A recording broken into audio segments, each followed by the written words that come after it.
So who actually did invent the windscreen wiper?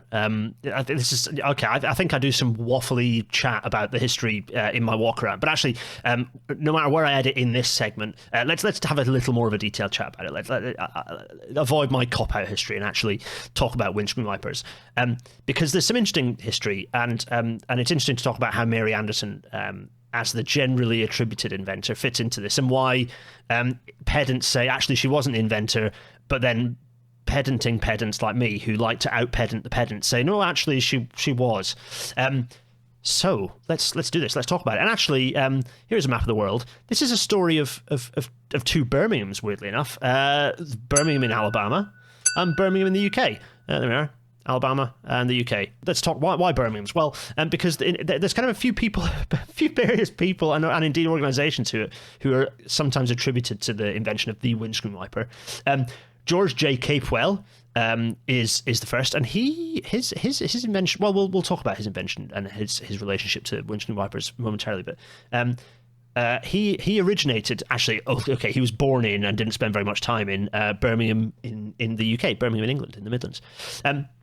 Mills Munition Limited, also, as you can see from the back of this bloody gun, also Birmingham, UK. Mills Munitions had a design, had some involvement in a design for an early design for windscreen wipers.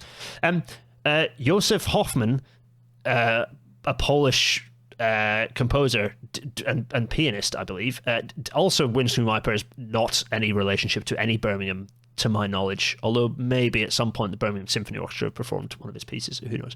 And then Mary Anderson, who originated from Birmingham, Alabama.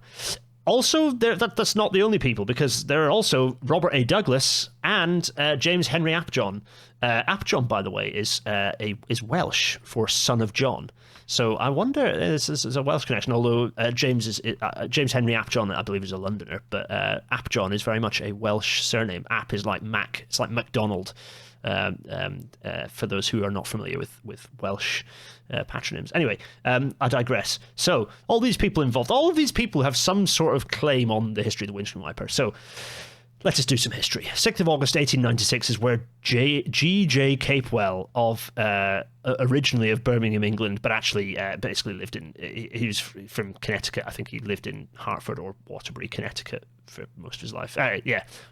Educated in Woodbury, Connecticut. Went to work at 15 for the Scoville Manufacturing Company in Waterbury, Connecticut. And then became an inventor, invented all sorts of stuff, including... as might be relevant to a later cutaway gag in this episode, the anti-friction roller bearing. He patented a type of anti-friction roller bearing, which is interesting. Anyway, I digress. Here is his proposal for what he termed the window cleaner.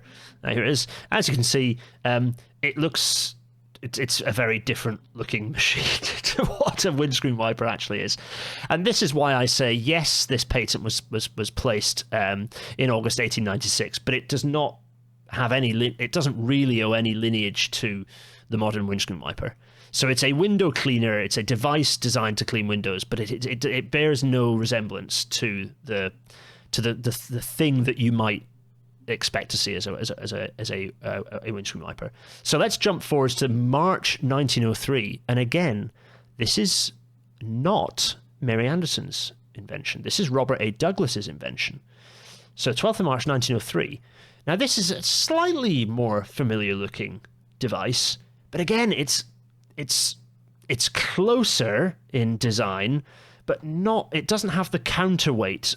And the counterweight and that type of... The counterweight, as you'll see as I'm going to show you the next image, is not quite... This, again, does not really have any relationship to the lineage of the modern windscreen wiper, but it's closer, certainly. And again, R.A. Douglas, Robert Douglas here, locomotive cab window cleaner. So this is, again, like... so we've got window cleaner, locomotive cab window cleaner... Jump to a month, what is that? A month later, March, April, May, June. 3 months later, March, April, May, June. 2, 3, I can't do maths. A couple of months later, 18th of June 1903, and we have Mary Anderson's patent for a window cleaning device. Again, window cleaning device, window cleaner. None of them are calling them wipers yet. It's a window cleaning device. This is very much, it has the counterweight. Let me John Madden some stuff on here. Let me just get the old John Madden up, because let me just draw. So you have firstly, you have it's a much better drawing, folks. It's a much better communicated patent. You have here the wiping device that it's because I've got my Wacom backwards. You have here the wiping device, and so you have the wiper here, which is obviously a wiper. This is a wiping thing here. You can see, and it's got a lovely thing showing wiped area as the thing moves this way. But you also have a counterweight. Here is a counterweight. This is critical, and the pivots around here, B, and you can see here's B here. And within this, you have just a kind of a lever that allows you to then control it. So you have the lever inside that is where you do the rotation. This is, and as I'll show you with a little bit in the video, actually, when we go back to the museum, this is very much the lineage of the modern windscreen wiper. But it's not the only. We talked about lots of names there. Another patent was placed in 1903. There was a huge surge of these things, all in 1903. October 1903, and this is a British patent, not an American, not a US patent. This is the provisional specification, an apparatus for cleaning carriage, motor car, and other windows by James Henry Apjohn. However, this is a device that you can see bears no resemblance to the modern windscreen wiper. It's a pulley system that draws a wiper across the glass, hugely complex and unnecessary mechanism, very difficult to incorporate into a motor vehicle, certainly, but it'd be even difficult for a locomotive. So, and this is like carriage windows, almost, I think, imagining the windows of carriages on the side. It's just this. It's clear that this is it's not a very good. It's not a very good system. Sorry, James Henry Apjohn. Yes. So there we go. That is the lineage of the windscreen wiper. So you have, you've got George Capewell's, you've got Robert Douglas's, you've got James Henry Apjohn's, but really the one that owes its lineage to the modern windscreen wiper is Mary Anderson's. And a little bit on Mary Anderson while we're here. Talk about Mary Anderson. Mary, she from this point on, it's a bit sad, really, because manufacturers just didn't have any interest in her innovation. I think I'll talk about this in the video momentarily. No interest in her innovation. It was passed. Her idea was passed over.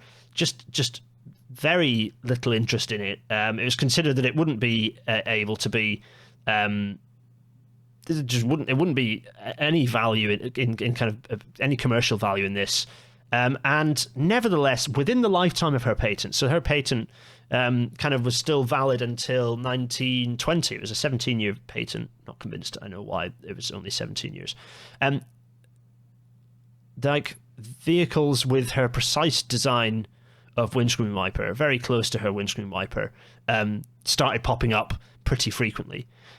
And indeed, before that, the device that the train that I'm going to show you in this, that is that as I will eventually identify as the earliest in the museum that I could find that had a windscreen wiper from 1915, so 5 years before the expiry of her patent, uses her design.